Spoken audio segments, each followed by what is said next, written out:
dia, pessoal.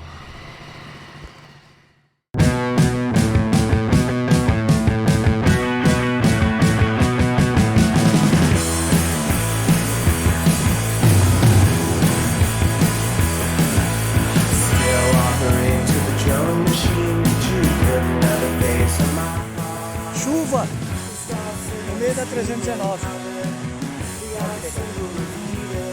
Acho que vai dar ruim.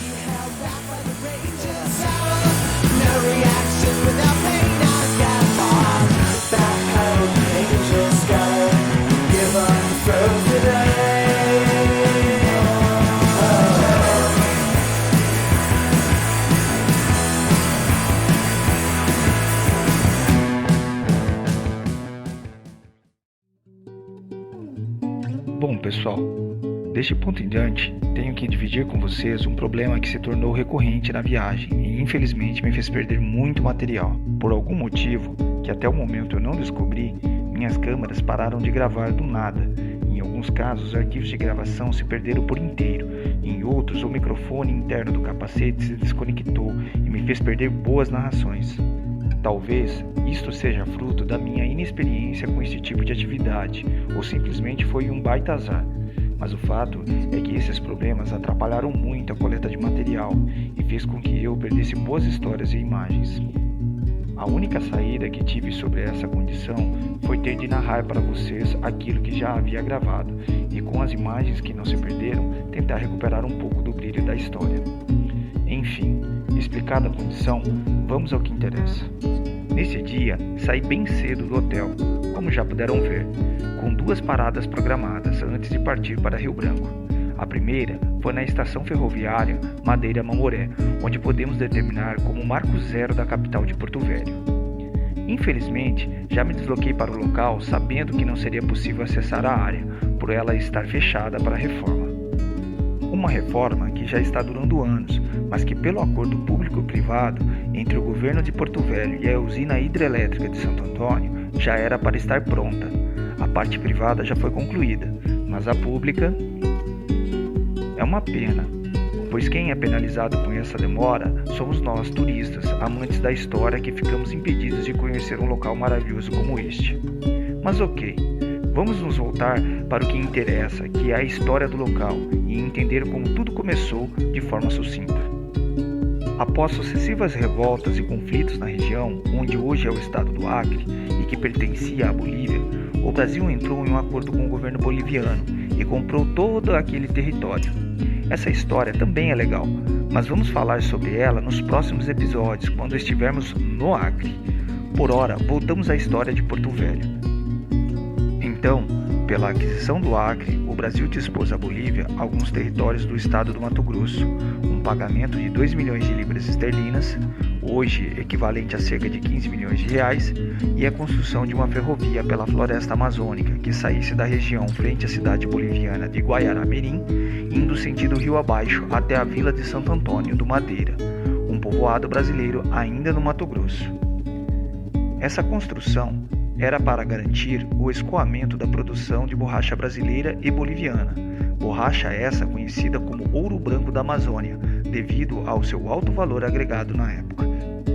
O escoamento da borracha via fluvial sentido Oceano Atlântico demorava muito tempo em virtude das inúmeras quedas d'água que tinham de ser superadas no Rio Madeira. Por isso, transportar por uma ferrovia até um porto após essas quedas d'água ajudaria muito a economia boliviana e brasileira, já que ambos eram exportadores desse produto tão cobiçado. As produções se concentravam principalmente na região de Guaiará-Mirim, a cerca de 360 quilômetros longe de Santo Antônio. Mais tarde, graças à ferrovia que acelerou o povoamento no lado brasileiro, nasceu em 1928 o município de Guajará-Mirim. Inicialmente, a ferrovia deveria seguir da região de Guaiará-Mirim até Vila de Santo Antônio. Porém, em virtude de os navios que traziam os materiais da obra não conseguirem manobrar e ancorar bem nesse porto, foi criado um novo 7 km abaixo no Rio Madeira, que mais tarde se tornou o ponto de partida da ferrovia e, consequentemente, deu origem ao município de Porto Velho. Nesse exato momento, estou trafegando pela Avenida Percival Farber, uma avenida que homenageia quem de fato deu origem à capital de Rondônia. pois foi Farquhar quem assumiu o empreendimento da ferrovia, após 2 tentativas anteriores de construção fracassadas, e decidiu que a ferrovia partiria de Porto Velho e não mais da vila de Santo Antônio do Madeira.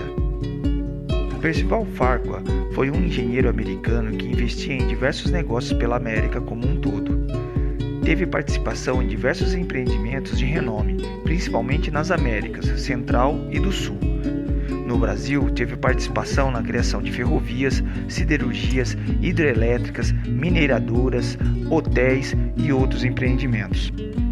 Mas seu grande desafio e ruína foi a construção da estrada de ferro Madeira-Mamoré, pois as dificuldades da construção em meio à floresta amazônica drenou seus recursos, e para ajudar, quando ela ficou pronta em 1912, já não era mais tão primordial, pois o preço da borracha havia despencado.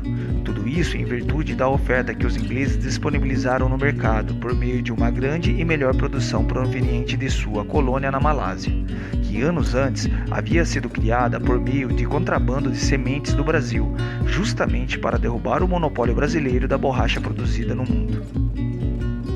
Esse evento, somado a outros que sucederam-se à época, como a Guerra do Contestado, história que por sinal contarei em outra viagem que fiz ao sul do país, decretaram a falência do grande investidor Percival Farquhar.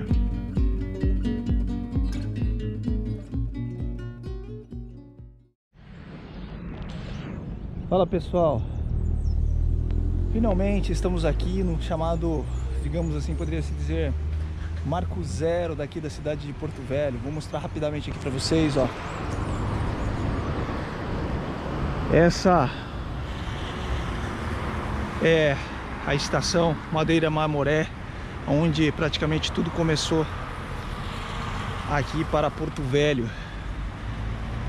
Foi aqui que foi construído o porto onde chegavam as madeiras, né, e metal para construir os trilhos que fazia a ferrovia Madeira-Mamoré.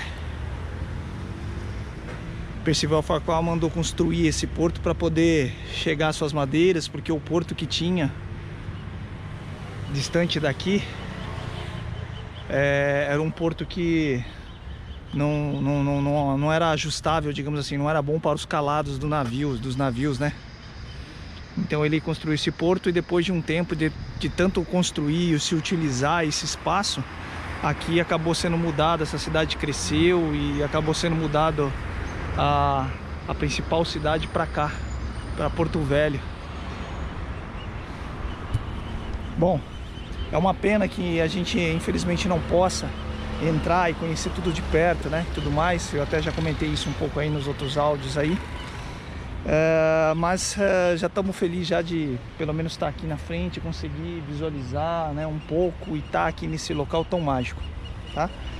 Então a história aí um pouco aqui da região também já contei, mas só dando uma recapitulada, né? Foi construído esse porto aqui simplesmente para poder trazer os suprimentos, né, os materiais, para que fosse construída a ferrovia Madeira-Mamoré. Essa ferrovia foi uma ferrovia idealizada, criada através de um acordo Brasil e Bolívia para poder exportar toda a produção de borracha aqui da região, que na época era um produto muito valioso, né? Então a Bolívia tinha interesse de exportar. Por quê? Porque mandar rio acima não dá, devido às quedas, né? As cachoeiras, as pedras e tudo mais. Os navios não conseguiam descer até uma parte de produção. Eu sinceramente não consigo me recordar o nome da cidade agora, se é Guarajamirim, mas acho que não é Guarajamirim, é um outro nome. A cidade aonde tinha a parte do lado do rio brasileiro e do outro lado boliviano, e de lá, quando eles tentavam exportar isso, eles tentavam trazer isso para cá, né, não conseguia subir rio acima, então demorava muito, gastava-se muito, entendeu, para poder fazer esse transporte. Então, depois de toda a guerra que teve, né, pela região do Acre e tudo mais, o Brasil fez esse acordo com a Bolívia. E aí Percival Farquhar, que era um grande investidor, né, mundial, digamos assim, se colocou na condição de construir, digamos assim, né, se propôs aí, né, fez um acordo com o governo brasileiro para construir essa ferrovia, né. Porém essa ferrovia, infelizmente, quando ela realmente ficou pronta, que foi em 1912, né, que foi quando ela foi concluída, a borracha já estava num declínio, né, significativo, graças a uma grande oferta no mercado e principalmente de melhor qualidade que os ingleses assim estavam conseguindo, em virtude de anos antes terem vindo aqui para nossa região, contrabandeado grande quantidade de sementes, né, das seringueiras, e plantado lá digamos assim, na região da Indonésia e tudo mais ali, aonde eram colônias, né? Eram colônias inglesas. E depois de alguns anos começou a dar produção. Quando essa produção veio, né, deles, aí quebrou o nosso comércio da borracha aqui. E quando ficou pronta essa ferrovia, ela praticamente já não tinha mais necessidade de uso, né? Mas é uma história muito bonita, eu recomendo você ver ela melhor aí mais pra frente, beleza? Bom, fica mais um pouquinho com as imagens aqui, inclusive do entorno aqui do mercado central e tudo mais, beleza? Um abraço, galera!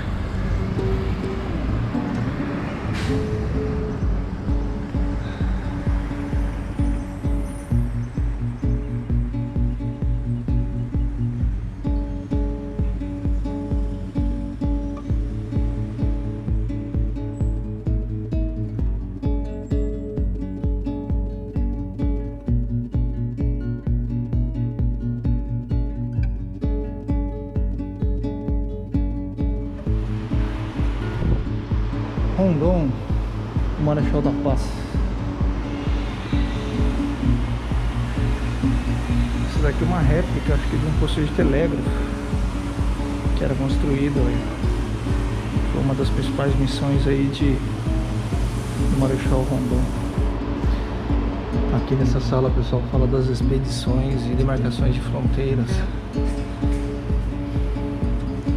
que o Marechal Rondon executou. Essa daqui é uma expedição muito interessante. Olha aqui, galera. Neste local foi a sede do maior município em área do planeta, Santo Antônio do Rio Madeira, extinta em 1945. Gente, tudo isso daqui, ó, em volta, ó, é alagado. Essas partes marronzinhas aí, ó, é alagado na época da cheia. Olha o jeito que tá baixo isso, cara. Recentemente, nosso presidente Jair Bolsonaro inaugurou essa ponte aqui, ó, e atravessou ela de motoca, acelerando. E hoje eu tô tendo o prazer de fazer a mesma coisa aqui. Muita emoção ver o progresso brasileiro.